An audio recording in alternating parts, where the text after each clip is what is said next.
Escute a palavra de Deus com o pastor Heraldo Gueiros. Vamos abrir a palavra do Senhor em Mateus capítulo 14. Capítulo 14, a partir do verso 22. Quero compartilhar com você sobre um personagem do qual eu sou apaixonado, sou muito fã. Depois de Jesus, o apóstolo Pedro sempre me ensina muitas coisas. Eu me identifico muito com ele e vejo que muitas suas fragilidades eu também tenho. E se Jesus foi misericordioso com ele, eu sempre peço que o Senhor seja misericordioso comigo também. Mateus capítulo 14, a partir do verso 22, diz assim a palavra do Senhor. Logo em seguida, Jesus insistiu com seus discípulos para que entrassem no barco e fossem adiante dele para o outro lado, enquanto ele despedia a multidão. E tendo despedido a multidão, subiu sozinho ao monte para orar. Ao anoitecer, ele lá estava sozinho, mas o barco já estava em considerável distância da terra, fustigado pelas ondas, porque um vento forte soprava sobre ele, uma tempestade. Alta madrugada, Jesus dirigiu-se a eles, andando por sobre o mar. Quando viram andando por sobre o mar, ficaram aterrorizados e disseram: é um fantasma! E gritaram de medo. Mas Jesus imediatamente lhes disse: coragem, homens, sou eu, não tenham medo. Verso 28, Senhor, disse Pedro, se és tu mesmo de verdade, manda eu ir ter contigo sobre as águas. Verso 29, Jesus disse: venha. Então Pedro saiu do barco e andou sobre as águas e foi em direção a Jesus. Mas quando reparou no vento, ficou com medo e, começando a afundar, gritou: Senhor, salva-me! E imediatamente Jesus estendeu a mão e o segurou e disse: homem de pouca fé, por que duvidaste? Quando entraram no barco, o vento cessou e então os que estavam no barco o adoraram, dizendo: verdadeiramente este é o Filho de Deus. Amados irmãos, o apóstolo Pedro é um personagem curioso. O cara tem muito potencial. Ele sempre arranca primeiro que todo mundo. Sabe aquele, doutor José, aquele motor 2.0? Quando você está no sinal e é tudo 1.0, tudo carrinho popular, aí você tem aquele carro ali 2.0, quando abre o sinal, ele é o primeiro que engata.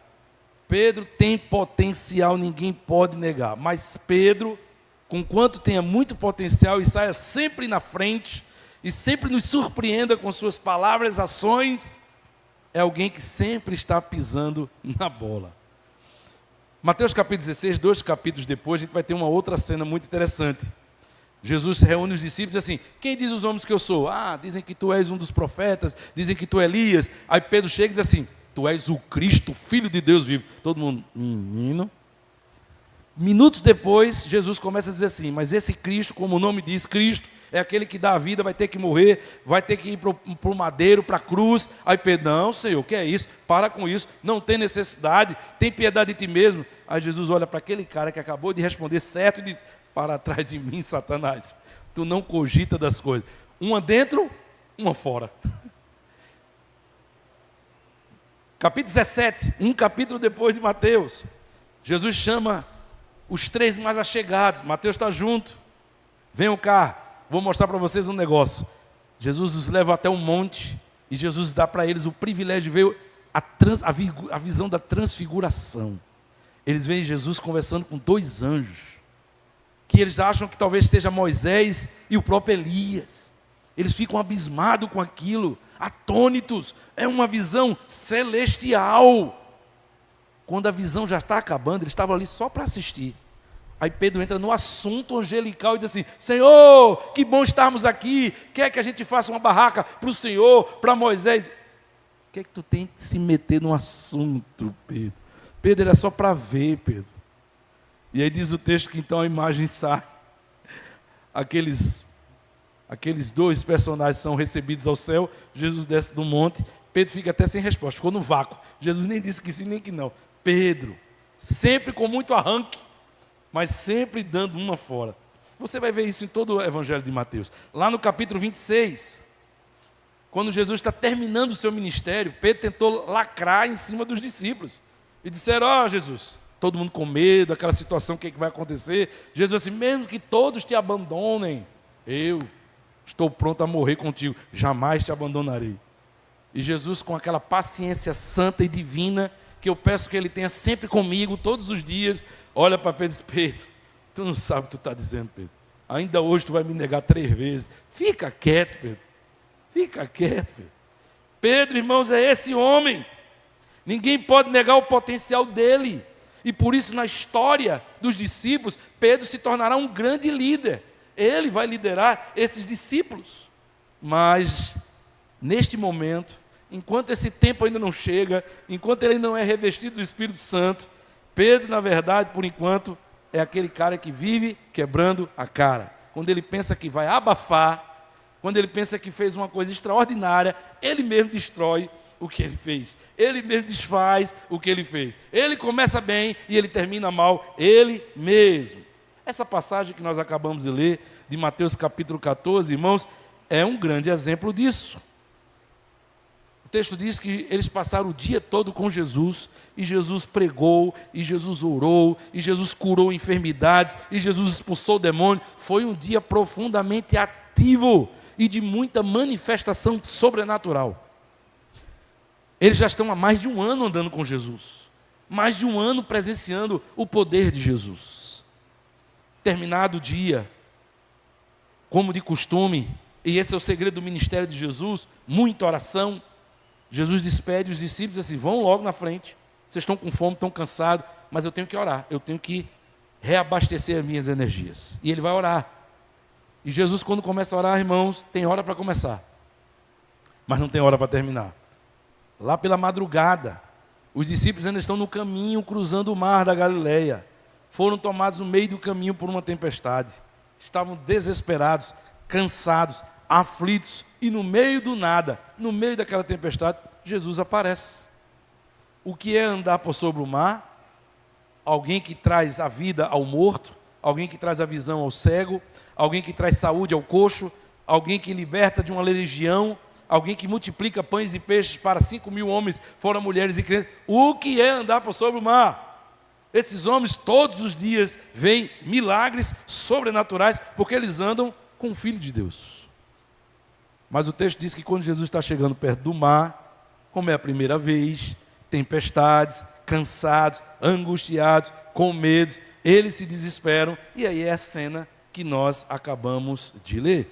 Pedro vai ter a coragem de ser o único do barco que vai propor a insanidade, humanamente falando, de dizer: deixa eu ir ter contigo, deixa eu sair deste barco, porque não houve nenhum milagre. A tempestade, o vento, aquilo que eles estavam com medo que afundasse o barco, Pedro agora tem a ideia de sair e andar, igual a Jesus. Alguém pode negar que isso é coragem? Ninguém teve essa ideia, ninguém sugeriu isso. E eu imagino que a turma olhando para Pedro e dizendo assim: de novo, sempre Pedro, esse Pedro é danado, ninguém segura esse Pedro, olha a onda dele agora, que ideia é essa de sair? E ele vai, e ele anda. E imagine, irmãos, se tudo dá certo, se não seria a notícia por toda a eternidade: Pedro, o primeiro surfista, o primeiro homem que andou por sobre o mar. Terminava bem esse texto, porque ninguém teve coragem de fazer isso. Mas o texto é lembrado não porque Pedro saiu do barco e andou, uma injustiça, porque ninguém fez isso. Mas queira que não queira, esse texto é lembrado como o cara que afundou. É interessante como algo que poderia ter ficado reservado para a eternidade, como o lado bom. Na maioria das vezes que eu escuto alguém pregar sobre esse texto, vai usar esse texto para dizer: está vendo, afundou. Ninguém prega dizendo assim: olha, teve coragem de sair do barco. Mas sempre vai usar nesse texto para falar sobre a inconstância, a dúvida, a falta de fé, porque deixou de olhar para Jesus. É sempre o final. Pedro é sempre lembrado pelo final. Isso é uma injustiça muito grande. Mas por que eu escolhi esse texto, irmãos? Para mostrar que você pode ser muito bom de arranque, mas você tem que ser uma pessoa que é bom no começo e é bom no final. Porque mais importante do que começar bem é terminar bem. Pedro era alguém que começava bem, mas terminava mal. Pedro era alguém que tinha boas iniciativas, mas ele mesmo se atropelava. Pedro era alguém que começava coisas boas, mas ele mesmo destruía aquilo que ele começava. Então, olhando para Pedro, irmãos, eu encontro 3 fragilidades que eu tenho, que muitos de vocês têm. Talvez você não tenha as 3, só 2, só uma. Mas essas fragilidades que tem na vida de Pedro é o que contribui constantemente para Pedro começar bem e terminar mal. E quem sabe, irmãos, se eu e você aprendermos sobre essas fragilidades e trabalharmos elas, e lutarmos contra elas, e ficarmos atentos a elas, tenhamos mais sucesso do que Pedro, de começar bem e terminar bem. Eu quero começar bem e terminar bem. Eu preciso constantemente trabalhar essas fragilidades na minha vida. E a primeira fragilidade, irmãos, está aqui no verso 26. Eu diria que Pedro é alguém que tem falta de controle emocional. Pedro é alguém que, em extrema tensão, em muita agitação, quando ele não controla o medo, ele perde a consciência, ele perde a razão e ele vai tomar atitudes insensatas. Há pessoas que, enquanto tudo está bem, a pessoa está focada, mas quando ela não sabe controlar a emoção e alguma coisa acontece e ela é tomada de surpresa ou alguma coisa nova acontece e ela perde o controle emocional, aí ela perde o controle da sua racionalidade, das suas decisões. Verso 26, irmãos, diz assim: e quando viram andando sobre o mar, ficaram aterrorizados e disseram: é um fantasma! E gritaram de medo. Diz que ficaram apavorados. Irmãos, esses homens nunca viram um fantasma. E nem existia na época deles rumores de fantasmas. O que esses homens viram, e viram em abundância, é pessoas endemoniadas. E que Jesus chegava lá e expulsava.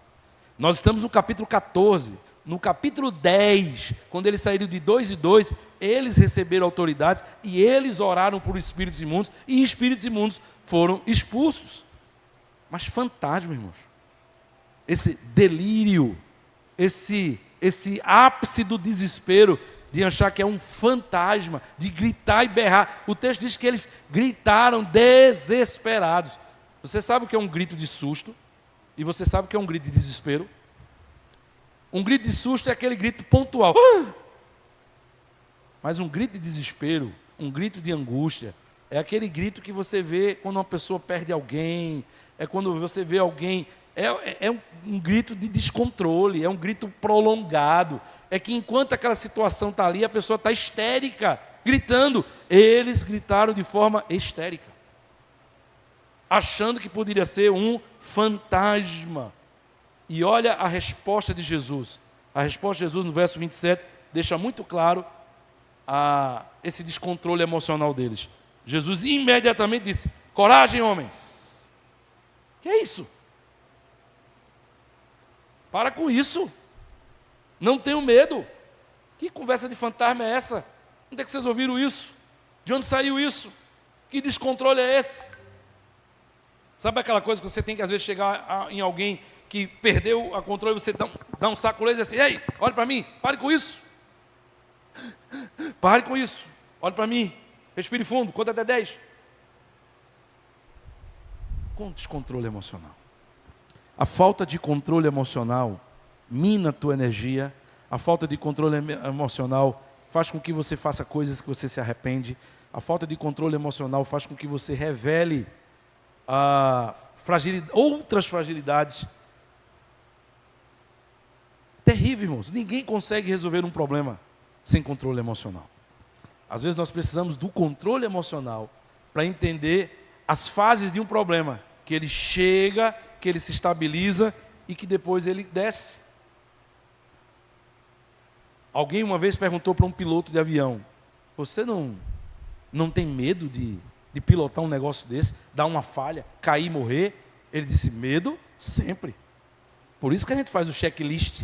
Por isso que a gente gasta aqui quase 30 minutos vendo todos os aparelhos para evitar que alguma coisa aconteça, que se evitar vai acontecer. Medo sempre. Pavor não. Porque na hora que eu tiver um pavor, na hora que eu perder o meu controle, eu mesmo derrubo o avião. Porque aí tudo que eu sei, esquece. Tudo que você sabe que é o certo fazer, você não faz. Tudo que você sabe que não deve fazer, você faz. Porque você perde o controle, então você já não raciocina com lógica. Você já passou por isso antes, sabe como tem que proceder, mas no desespero, você esquece. Uma das coisas que fragilizava Pedro, falta de controle emocional. Segunda coisa, irmãos, está aqui no verso 28. Olha o que o texto dirá. Verso 28 diz assim: Senhor, disse Pedro, se és tu, manda eu ir ter ao teu encontro por sobre as águas. Irmãos, tudo bem que seria uma emoção, uma aventura incrível, mas qual o propósito disso? Qual o propósito de Pedro pedir para andar por sobre as águas? Acho que muitas das nossas fragilidades se resumem na nossa falta de propósito nas nossas ações. Tem coisas que a gente faz e nem sabe o que está fazendo. Faz porque todo mundo está fazendo. Faz porque é bacana fazer. Mas nem pensa nas consequências do que a gente está querendo fazer ou do que a gente está deixando de fazer. Qual é o propósito? Por que Pedro pede isso? Qual era o motivo? Ele ia ganhar o que com isso? Mas quantas pessoas estão vivendo assim? Vivendo do momento, vivendo da emoção, tomando decisões de acordo com a circunstância, mas sem propósito, sem um planejamento. Às vezes você toma uma decisão e não pensa que isso vai pegar recurso. Às vezes você toma decisões que você não pensa que você não seria a melhor pessoa para estar à frente daquilo e você toma o lugar de outro. Às vezes você toma uma decisão e você esquece que uma situação como aquela não se resolve com uma decisão. Talvez você tenha que tomar várias por semanas e tem que ir até o fim. E aí às vezes a gente toma ações sem planejamento, sem propósito e depois desiste. Depois cansa, depois se frustra. É interessante que você vê no verso 9 a resposta de Jesus, curta e objetiva. Quando ele diz: Jesus, se és tu, manda eu ter contigo, o que é que Jesus responde? Venha. Você percebe na resposta de Jesus, irmãos, que Jesus não, ele permitiu, mas ele não aprovou. Não era propósito de Jesus que Pedro, se Jesus quisesse que algum dos discípulos andasse por sobre o mar, Jesus teria dito: vem, andem. Jesus permitiu. Às vezes Jesus até permite algumas das nossas decisões, algumas das nossas escolhas, algumas das nossas ações, sem propósito, para que a gente aprenda a lição. Para que a gente veja que a vida não pode ser levada por esse instinto, sem um propósito. Coisas importantes deixam de fazer, porque coisas sem importância tomam a frente e atropelam a nossa agenda, e tomam o nosso tempo, e gastam a nossa energia. E a gente gasta com uma coisa que era supérflua, mas não gasta com aquilo que era essencial. A gente passa a noite acordado com uma coisa que não tem propósito, que é secundário, mas não passa com aquilo que é prioritário. E aí a gente vai simplesmente deixando de fazer coisas importantes, porque a gente não planeja e não pensa nas nossas ações. E isso fragilizava Pedro. E me fragiliza muitas vezes também. Terceira coisa, irmãos, terceira fragilidade na vida de Pedro, nós veremos isso no verso 29 e 30. Diz assim: então Pedro saiu do barco e andou sobre as águas e foi na direção de Jesus. Mas quando reparou no vento, ficou com medo e, começando a afundar, gritou: Senhor, salva-me. É interessante o texto dizer que imediatamente Jesus estendeu a mão, porque é o que dá a entender que Jesus não estava muito distante dele. Porque imediatamente, ou seja, rapidamente, Jesus já chegou e estendeu a mão. Ele não estava muito distante de Jesus, provavelmente ele estava mais distante do barco. Mas qual é essa fragilidade, irmãos? Uma fé que facilmente é afetada pelas circunstâncias. Se não bastasse Pedro ser alguém que não tem controle emocional e que muitas vezes toma decisões sem planejar, sem propósito, Pedro é alguém que permite que a sua fé seja afetada pelas circunstâncias. Tudo está bem, Pedro está andando. Perdeu o foco, a fé já começa a afundar. Veja só, irmãos, tudo tinha dado certo. Pare para pensar, tudo já tinha dado certo. A parte mais difícil para mim nesse texto, para Pedro, era o primeiro passo. Barco saculejando, vento, onda. Primeiro passo é você tirar o pé fora d'água e pisar nessa água agitada. Porque se afundar, se a água estiver frágil, você já sabe que não vai dar certo esse negócio, né? Primeiro passo foi a decisão mais difícil. Bota ou não bota? Saio ou não saio? Solta ou não solto? É o primeiro passo. O texto diz que ele dá o primeiro passo, que ele se solta do barco, que ele se distancia do barco em direção a Jesus. Tudo estava dando certo. Ele já tinha começado a andar. Os ventos que não tinham parado até o momento eram os mesmos, porque não ficou mais vento, mais tempestade, mais onda. Depois, o texto não diz que depois que Pedro saiu do barco, se agitou mais ainda o mar. Não, a agitação era a mesma. A mesma de dentro, a mesma da primeira pisada, da segunda pisada, do soltar o barco, do andar, do chegar perto de Jesus, a mesma. Mas o texto diz, irmãos, que ele, começando bem, vai retroceder, porque ele tira o foco de Jesus e começa a olhar para aquilo que já estava sob controle. Sob controle. Não afundou no primeiro passo, não afundava mais. É interessante como a gente começa bem, como a gente tem fé, como a gente toma decisões bacanas, como a gente começa a caminhar direitinho, mas uma coisa ou outra cruza o nosso caminho e abala a nossa fé. A gente crê que vai dar certo, começa bem, vê resultados, lá na frente uma coisinha faz a gente minar a fé de novo e a gente volta para a estaca zero. Sabe aquela coisa de vai construindo o castelo de carta e constrói o primeiro e o segundo e tal, está crescendo e de repente um vacilo derruba tudo. E essa é a situação de Pedro. Uma fé que é facilmente afetada pelas circunstâncias. Eu passo por isso, você passa por isso. Nós precisamos, irmãos, olhar para os resultados, olhar para as confirmações do Senhor, olhar para a bênção do Senhor e não duvidar. Perseverar é não duvidar. O que começou a dar certo, a gente precisa continuar crendo que o Senhor continua no controle. Controle emocional, ações sem propósito e uma fé que é afetada pelas circunstâncias. Eram 3 fragilidades que tinham na vida de Pedro, que se afetaram nessa passagem de Mateus capítulo 14. E talvez alguma delas esteja presente em nossas vidas, fazendo com que a gente vá e volte, comece bem e pare, dê o primeiro passo e desande. Que o Senhor nos ajude, irmãos, a melhorar a nossa vida espiritual, a nossa estabilidade espiritual. Que o Senhor nos ajude, irmãos, a começarmos bem e terminarmos bem. Isso é o mais importante. Amém?